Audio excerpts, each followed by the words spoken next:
Yang paling tegas dan sederhana saya mau katakan bahwa Islam itu diperuntukkan spesialisasi kepada mereka manusia-manusia yang berakal sehat. Jadi kalau di Islam, akal dulu baru iman. Baik. Tapi kalau di Kristen, iman dulu baru akalnya nyocok-nyocokin gitu. Saya tertawa terbahak-bahak mendengarkan pernyataan Donditan sama Aristo ini. Sampai saya teringat waktu saya kerja di pelabuhan Tanjung Priok, ada teman saya bawa koran. Nih baho, nih, baca ini. Kaget saya, apa masih baca? Ini koran nih. Dibawa koran Kompas. Koran Kompas waktu itu top itu sama Sinar Harapan. Inilah koran paling top di Indonesia lah.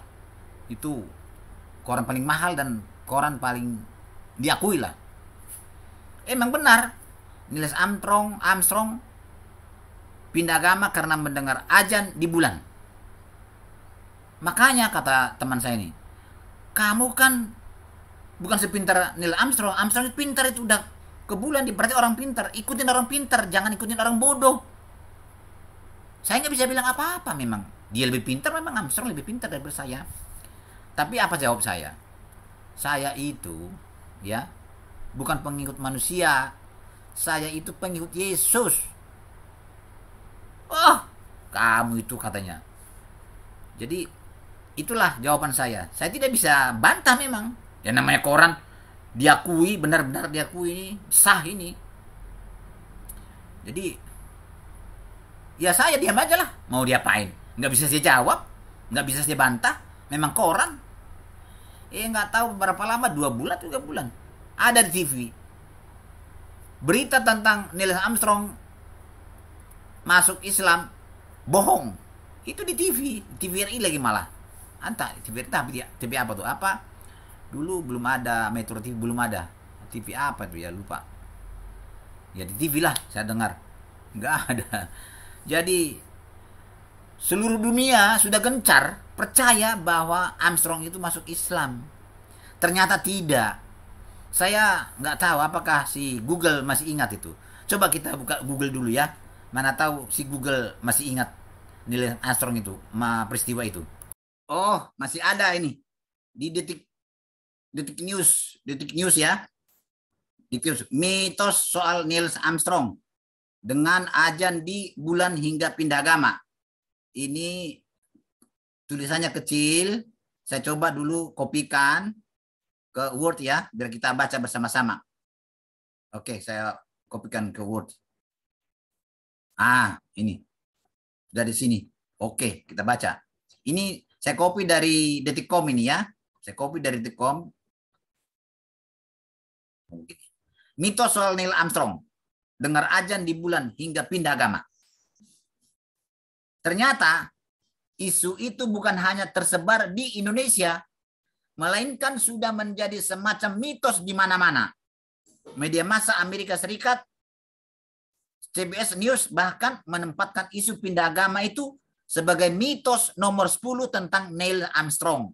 Tidak sedikit warga dunia yang mengetik Neil Armstrong dan Islam dalam kotak pencarian Google. Washington Post bahkan memuat tulisan yang membahas rumor bahwa Neil Armstrong menjadi mualaf. Penulisnya adalah seorang pengacara sekaligus analis kebijakan bernama Sally Tyler. Suatu saat di Yogyakarta tahun 90-an, Sally berjumpa pedagang soal Somalia yang kulakan sarung di Indonesia, namanya Abdullah. Saat Sally menilai suara azan di Yogyakarta dilantunkan dengan merdu, Abdullah lantas bertanya ke Sally soal apa benar Neil Armstrong juga mendengar azan di bulan sana.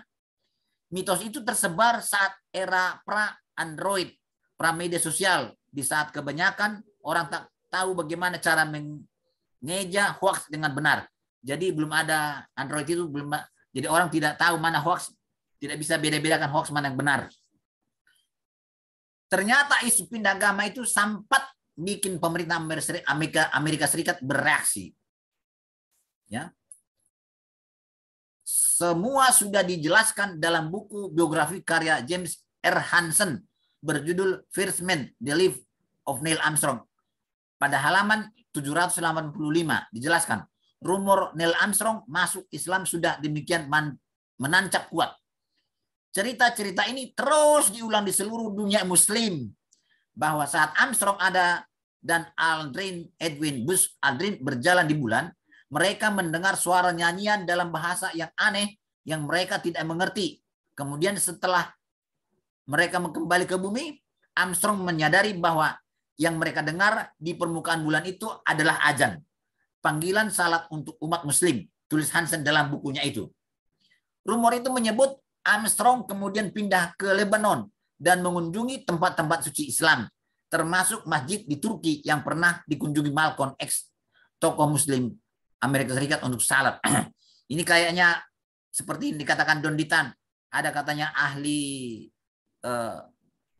ambriologi diundang ke Amerika, diundang ke Arab sana untuk membuktikan, menyaksikan bahwa apa kata Al-Quran itu benar, katanya terjadinya janin di dalam perut wanita dengan segumpal darah, segumpal daging menjadi tulang belulang dibungkus daging lagi, seperti itu. Lalu itulah yang dibenarkan. Jadi bukan sperma dengan sel telur yang bertemu, itu sperma menggumpal jadi darah menggumpal jadi daging menggumpal jadi bukan menggumpal, menjadi tulang belulang, dibungkus tulang belulang lagi. Begitu katanya. Itulah yang diakui Don Ditan. Kita teruskan ini. Memang gampang Islam ini dibodoh-bodohin. Rumor itu terus meluas di awal 80-an. Armstrong merasa perlu mengklarifikasi. Ternyata tak hanya Armstrong, tapi juga pemerintah Amerika Serikat merasa perlu bereaksi atas rumor itu. Pada Maret 1983, Kementerian Luar Negeri Amerika Serikat mengirimkan pesan ke seluruh kedutaan dan konsultannya di negara-negara berpenduduk muslim. Begini surat itu. 1. Mantan astronot Neil Armstrong saat ini sudah hidup secara pribadi, telah menjadi subjek laporan pers di Mesir, Malaysia, dan Indonesia. Dan mungkin juga di manapun. Berisi dugaan bahwa dia berpindah agama ke Islam selama pendaratannya di bulan pada tahun 1969. Sebagai hasil dari laporan-laporan itu, Armstrong telah menerima banyak komunikasi dari kalangan perorangan maupun organisasi keagamaan Islam dan formulir penyelidikan sekurang-kurangnya dari satu pemerintah tentang kemungkinannya berpartisipasi dalam aktivitas Islami. Kedua, menekankan keinginan kuatnya untuk tidak menyinggung siapapun atau menunjukkan sikap tidak menghormati keagamaan apapun. Armstrong telah memberitahu Departemen Kementerian Luar Negeri Amerika Serikat bahwa laporan-laporan terkait kepindahan agamanya adalah tidak benar. Bila ada pertanyaan tentang hal ini, Armstrong meminta agar mereka yang bertanya diberi jawaban dengan sopan, namun meyakinkan bahwa dia tidak pindah agama ke Islam dan tak punya rencana atau keinginan untuk mengunjungi tempat-tempat di luar negeri guna mengikuti aktivitas keagamaan Islam. Namun klarifikasi Kementerian Luar Negeri Amerika Serikat tak cukup kuat untuk membendung rumor itu. Malahan rumor itu semakin berkembang ke cerita yang baru lagi. Ada lagi cerita baru ini. Rumor selanjutnya menceritakan saat Apollo 11 menemukan bahwa bumi memancarkan cahaya. Memang benar demikian katanya. Sumber cahaya itu ternyata adalah Ka'bah di Mekah. Dan itu adalah bukti bahwa Mekah adalah pusat dunia. Ini sudah saya lihat YouTube-nya ini. Semua Islam percaya ini bahwa cahaya dari Mekah sana, dari Ka'bah itu mancar sampai ke bulan sana. Hanya itu pusat cahaya di dunia ini katanya. Itu ada juga saya lihat di, nggak bisa saya bantah. Memang orang saya nggak tahu apa kata mereka aja lah. Ternyata ini dibantah juga kan. Ternyata terbantah sekarang ini. Neil Armstrong menerima undangan-undangan dari negara-negara berpenduduk Muslim agar dia hadir di acara Islami. Undangan itu sering sampai ke Armstrong pada dekade 80-an. Armstrong merasa ini sudah saatnya dia berbicara langsung, bukan lagi melalui Kemlu. Kami mendapatkan rentetan kabar yang dibanjiri pertanyaan tentang hal ini, terutama dari dunia Islam, namun ada juga dari dunia non-Muslim. Yang terakhir kemudian bertanya kepada saya, ini tidak benar kan? Akhirnya kami memutuskan bahwa kami butuh acara resmi yang bisa diakses wartawan, kata Neil dalam buku itu. Kami meminta bantuan Kementerian Luar Negeri lagi. Kali ini untuk mendampingi membuat acara jumpa pers via telepon ke Kairo, Mesir, tempat banyak wartawan dari Timur Tengah bisa bertanya kepada saya dan mendapatkan jawaban saya, tutup nail. Ternyata usaha Armstrong tak mampu membendung beredarnya rumor-rumor itu sampai sekarang. Masih ada itu. Cahaya dari itu masih tetap juga ada sih, ya, diyakini Islam itu cahaya dari Ka'bah sana, dari Mekah sana sampai ke bulan. Masih ada sampai sekarang, tidak ada dihapus-hapus itu. Buka di Google di YouTube. Ketik itu cahaya dari Mekah itu ada itu. Bahkan pihak yang telah diberitahu bahwa isu kepindahan agama Armstrong adalah hoax, kemudian beranggapan bahwa pemerintah Amerika Serikat tidak ingin pahlawan negaranya dikenal sebagai seorang Muslim. Jadi pikiran negatif lagi kan, jadi putar balikan. Berarti negara Amerika Serikat tidak mau orang topnya disebut agama Islam. Apa ini pikiran seperti ini? Amerika Serikat dinilai ingin Armstrong menyangkal agamanya di depan publik. Suatu saat di pertemuan organisasi Pi Delta Theta di Universitas Purdue, Amerika Serikat, seorang putra profesor keturunan Timur Tengah menceritakan bahwa ayahnya menceritakan bahwa Neil Armstrong pindah agama. Anak itu kemudian bertanya, apakah kabar itu benar atau tidak? Saya katakan kepadanya, tentu saja kabar itu tidak benar. Bisa saya katakan, dia berpikir bahwa saya berbohong kepadanya. Dia tidak mempercayaiku. Dia telah yakin bahwa saya akan berbohong bila berbicara soal itu, kata Armstrong. Armstrong sadar, dirinya adalah orang terkenal, dianggap pahlawan, dan tidak semua orang bisa seperti dirinya, yakni menjadi manusia pertama yang menginjak bulan. Saking langkanya di dunia ini, Armstrong telah menjadi mitos. Wajar saja bila banyak kelompok ingin mengakui dan mengakuinya sebagai salah satu anggotanya. Banyak pula orang-orang yang tak dikenal Armstrong mengaku sebagai keluarga jauhnya.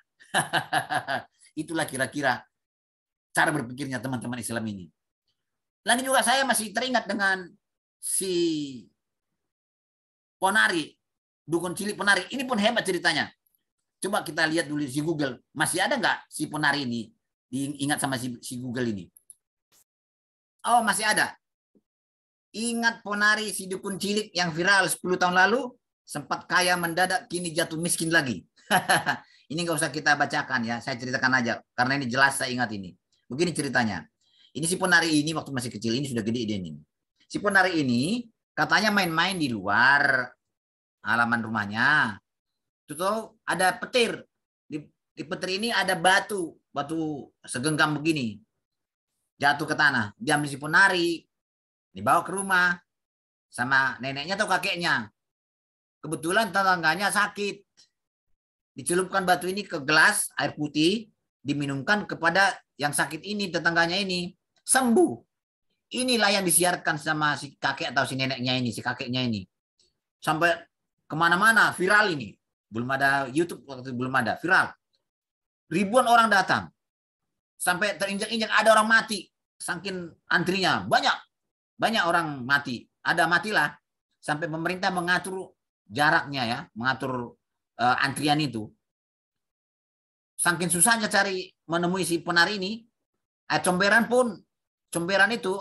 bekas mandian si Ponari, itu diambil jadi diminum orang. Itu saking hebatnya otaknya itu. Otak-otaknya, otak siapa itu saya nggak tahu lah. Kemana itu saya nggak ngerti itu. Percaya kepada batu. Jadi ini viral ini. Akhirnya dilarang oleh pemerintah, ditutup. Karena yang disiarkan adalah yang sembuh. Yang tidak sembuh, yang mati, nggak disiarkan. Inilah cerita si Ponari. Dan sangat banyak orang-orang gampang percaya tanpa melihat bukti dulu. Tanpa melihat bukti lah. Langsung percaya begitu aja. Pernah juga saya berjalan bareng dengan teman saya.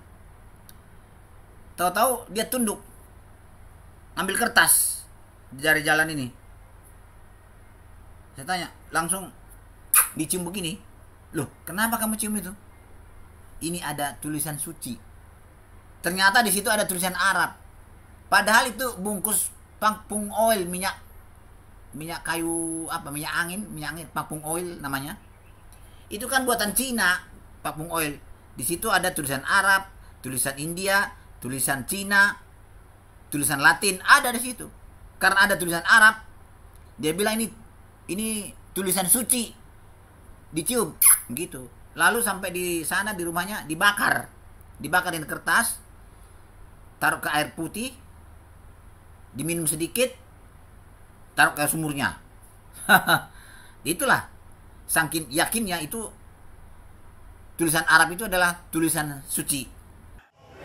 Kita bangga menghafal Al-Quran tapi tidak memahami Al-Quran. Senang mengulang berbahasa Arab tapi tidak mengerti bahasa Arab. Suka membaca Al-Quran tapi tidak memahami maknanya. Akhirnya apa? Menjadi keledai di Indonesia. Dir, anaknya tadi ngomong lagi kurang sehat. Bagaimana kalau Pak RT aja yang mimpin doa? Wah, maaf deh, saya nggak biasa. Bagaimana kalau situ aja? Ih, kan saya kagak bisa. Paman ente aja, dia kan orang Arab, pasti bisa. Iya, عمي اقرأ الدعاء تفضل. Ana la ustati aqra ad-du'a ya Sa'id. Li'annani lam atubu ila Allah. Wa anni akhafu inna du'ai la yataqabbal Allah walau kana hu bismillahirrahmanirrahim. Amin. Ma hada? Nahnu natakallam humma yaqulun amin.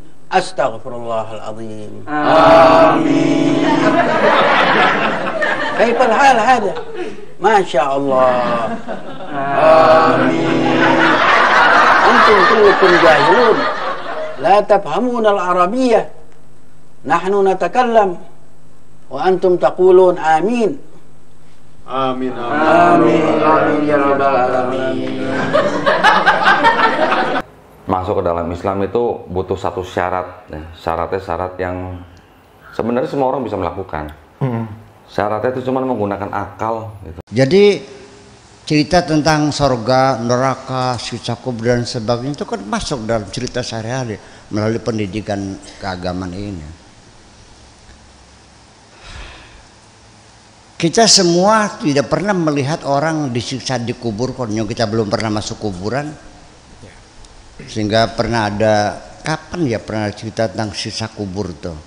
Saya bilang ada orang yang mengatakan ada siksa kubur. Sebagian ulama mengatakan tidak ada, karena yang menceritakan siksa kubur itu hanya hadis-hadis Nabi yang mungkin diragukan kebenarannya. Di Al-Quran memang nggak ada siksa kubur tuh. Jadi akhirnya ya saya katakan ya itulah pendapat. Ada yang bilang ada, yang bilang tidak ada. Yang benar mana saya nggak tahu. Yang saya juga belum pernah masuk kuburan kok. Dasar iman Islam. Kalau tanpa ada kisah Gua Hira, Islam tidak ada. Maka ini yang penting. Ini yang penting dipahami. Kita lihat dulu Sahih Bukhari 3. Buka Google, klik Sahih Bukhari 3, akan ketemu seperti ini. Ini saya copy dari Sahih Bukhari 3 nih, ya, di Google ini. Ini nyata. Kita baca. Ini kita lihat dulu bagaimana sebetulnya otak akal dulu, atau baru kata si Donitan pakai akal dulu ya. Kita perhatikan dulu bagaimana akal teman-teman Islam ini. Sahih Bukhari 3. Telah menceritakan kepada kami Yahya bin Bukair berkata, telah menceritakan kepada kami dari Al-Laits, dari Ukail, dari Ibnu Suhaib, dari Uaid bin Az-Zubair, dari Aisyah, ibu kaum mukminin, bahwasanya dia berkata, permulaan wahyu yang datang kepada Rasulullah SAW adalah dengan mimpi yang benar dalam tidur. Dan tidaklah beliau bermimpi kecuali dengan datang seperti cahaya sebuah di subuh. Kemudian beliau dianugerahi kecintaan untuk menyendiri. Ini kata-kata ini lihat. Menyendiri. Artinya Muhammad menyendiri di Gua Hira tanpa istrinya Siti Khadijah, tanpa Waraqah bin Naufal. Tidak ada orang. Dia menyendiri. Lalu beliau memilih Gua Hira dan bertahnus, yaitu ibadah di malam hari. Nah, beribadah. Muhammad itu sudah agama apa saat itu? Sudah ada ibadahnya. Ibadah agama apa itu? Ini kan enggak dipikirkan oleh teman-teman Islam ini. Agama apa rupanya dia? Kok beribadah? Kan belum ada agama. Agama Islam belum ada saat itu. Kan belum ada. Sebelum kemudian kembali kepada keluarga guna, bertahnus. Tahnus ini ritual agama apa ini? Kemudian beliau menemui Khadijah, mempersiapkan bekal sampai akhirnya datang Al-Haq, saat beliau dia Gua Hiro. Malaikat datang seraya berkata, ini malaikat datang seraya berkata. Kata siapa itu malaikat? Siapa yang mengatakan itu malaikat? Sedangkan Muhammad belum mengenal malaikat. Ini bisa kita baca di sini nih. Ada hadisnya ini nih. Kita lihat dulu hadisnya. Kita harus tahu dulu apakah Muhammad mengenal malaikat. Saat itu belum.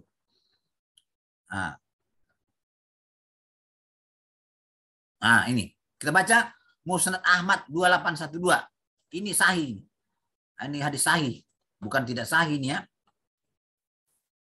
Ini lihat. Telah menceritakan kepada kami Yahya bin Adam, telah menceritakan kepada kami Abu Bakar bin Aisi dan Idris bin Sinan Al-Yamin dan Ayah Wahib bin Mahubi dari Ibu Abbas. Ia berkata, Nabi SAW meminta kepada Jibril agar bisa melihat dalam wujud aslinya. Maka dia mengatakan, memohonlah kepada Tuhanmu. Maka beliau memohon kepada Tuhannya, lalu muncullah warna hitam dari arah timur, kemudian naik dan menyebar. Itulah Jibril, warna hitam dari timur menyebar hitam. Menyebar hitam begitu. Itulah Jibril itu. Itu setelah selesai dia menerima wahyu, dia tidak tahu itu yang datang kepada dia apakah malaikat Jibril atau bukan. Tapi langsung dituliskan itu, ini malaikat Jibril. Inilah yang harus kita selidiki bersama ini. Lalu beliau memilih Gua Hiro dan bertanus, yaitu ibadah di malam hari dalam beberapa waktu lamanya, sebelum kemudian kembali kepada keluarganya, guna mempersiapkan bekal untuk bertanus kembali. Kemudian beliau menemui Khadijah mempersiapkan bekal, sampai akhirnya datang Al-Haq saat beliau di Gua Hiro. Malaikat datang seraya berkata, bacalah. Ini malaikat ini. Siapa yang katakan ini malaikat? Dia kan belum kenal. Kok langsung dikatakan malaikat datang? Beliau menjawab, aku tidak bisa baca. Nah, siapa saksinya ini? Tidak ada orang lihat. Cuma dia ngomong sendiri. Nabi SAW menjelaskan. Maka malaikat itu memegangku dan memelukku sangat kuat, kemudian melepaskanku. Dari mana dia tahu itu malaikat? Nah, dan berkata lagi, bacalah. Beliau menjawab, aku tidak bisa baca. Yang dibaca pun tidak ada. Nggak tahu apa yang dibaca. Maka malaikat itu memegangku dan memelukku sangat kuat, kemudian melepaskanku dan berkata lagi, bacalah. Beliau menjawab, aku tidak bisa baca. Malaikat itu memegangku kembali dan memelukku untuk ketiga kalinya dengan sangat kuat, lalu melepaskanku. Dan berkata lagi, bacalah dengan menyebut nama Tuhanmu yang menciptakan. Dia telah menciptakan manusia dari segumpal darah. Bacalah, dan Tuhanmu lah yang maha pemurah. Nabi SAW kembali kepada keluarganya dengan membawa kalimat wahyu tadi dalam keadaan gelisah. Dia gelisah. Bila menemui Khadijah istrinya, binti Khadijah, seraya berkata, selimuti aku, selimuti aku. Beliau pun diselimuti hingga hilang ketakutannya. Dia kan ketakutan, dia tidak kenal barang itu. Dia nggak lihat warna hitam atau bagaimana. Dia waktu datang malaikat itu pun kita tidak tahu bagaimana bentuknya.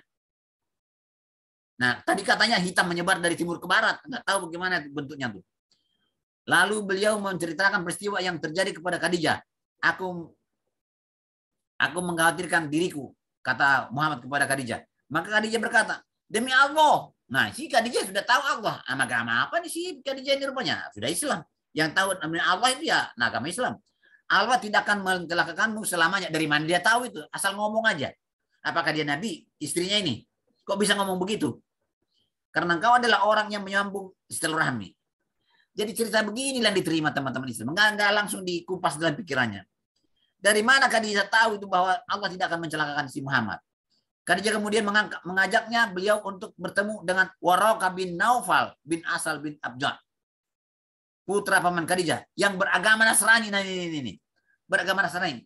Padahal agama Nasrani adalah kafir ini menurut Allah. Coba kita lihat Al-Qur'annya. Apa? Nasrani bagaimana? Apakah ini agama yang benar bagi Allah? Tidak. Coba lihat. Kita lihat ya. Nah, ini. Kita lihat. Baca Al-Baqarah 2 ayat 20. Orang-orang Yahudi dan Nasrani tidak akan senang kepada kamu hingga kamu mengikuti agama mereka.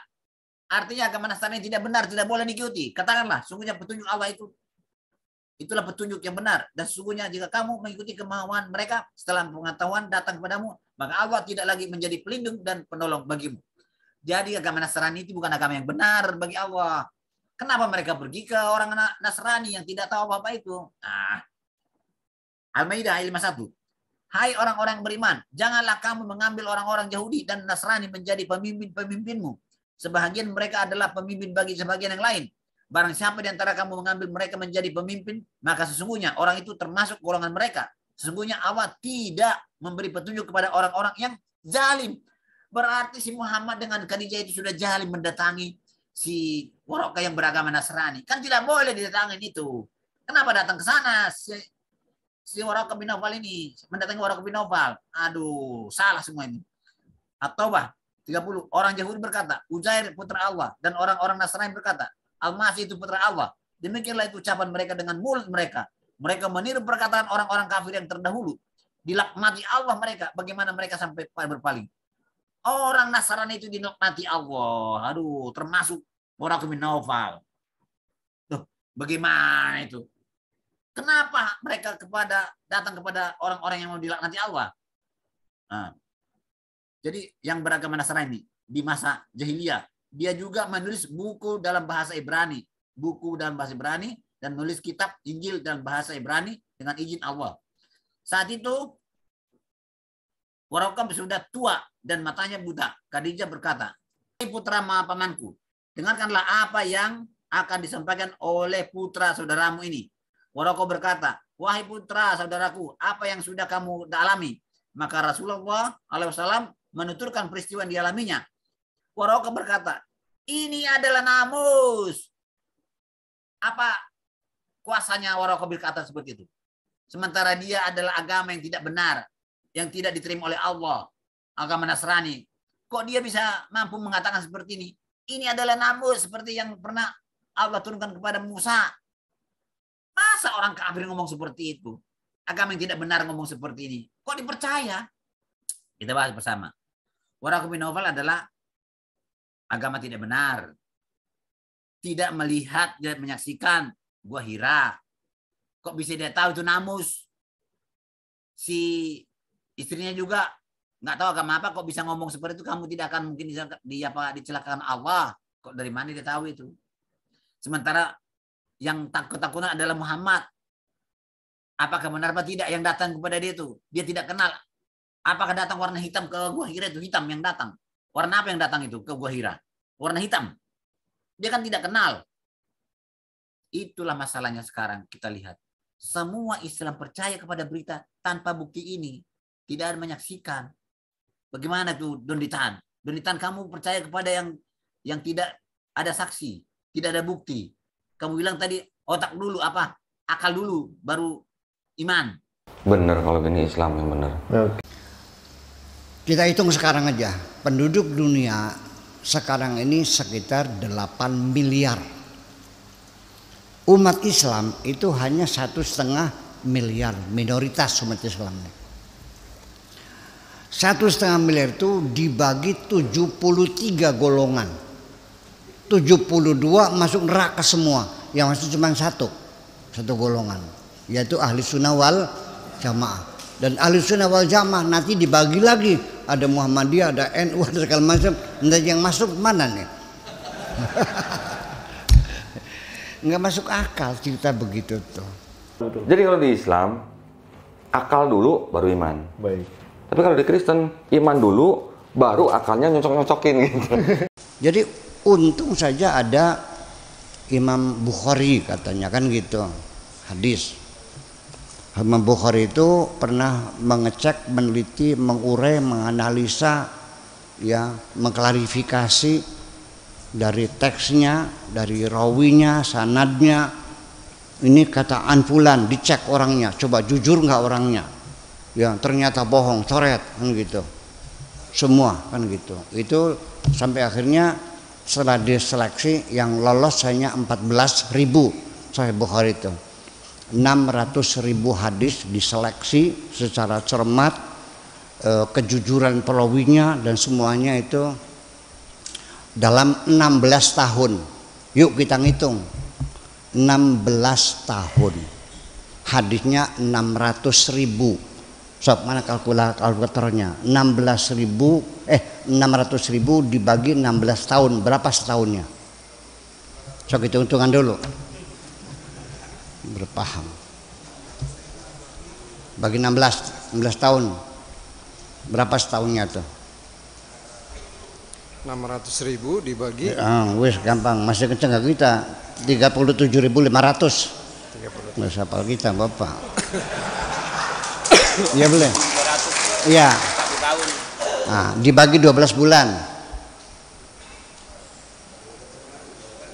3.125. 3.125 setahun. Per tahun. Per tahun. Dibagi 360. Bagi 12, satu bulannya dibagi 12. 30 hari. Dibagi 12 dulu udah kan? Iya. Jadi sebulan berapa? Dibagi 12. 3.125. Nah, 3.125 sehari. Sebulan dibagi 30. 104. 104 sehari dibagi 14 berapa? 24 jam dibagi 24. 4,3 sekian. 4,3. Udah 4 saja dah, 4 hadis 1 jam tuh. Berarti dia bisa menyelesaikan tugas 1 hadis dalam 15 menit selama 16 tahun aja ngakal boleh. Kapan naik ontanya, kapan ketemunya, kapan segala macam. Itu kan pertanyaan besar. Artinya selama 16 tahun tidak ada waktu makan, tidak ada waktu minum, tidak ada waktu tidur. Semua waktu digunakan selama 16 tahun itu untuk bikin hadis. Mana akalmu Donitan? Mungkinkah begitu Donitan? Akalmu kemana Donitan? Akalmu kemana? Dulu saya dengan Gus Dur bicara seperti ini. Kata Gus Dur, ya memang begitu Pak Sakur. Saya ini beragama kayak pegang bara. Dilepas nggak boleh, dipegang saya sakit. Ya kan artinya. Oleh karena itu yuk sekarang kita berpikir. Jangan takut murtad dong. Daripada kamu mempercayai sesuatu yang tidak benar.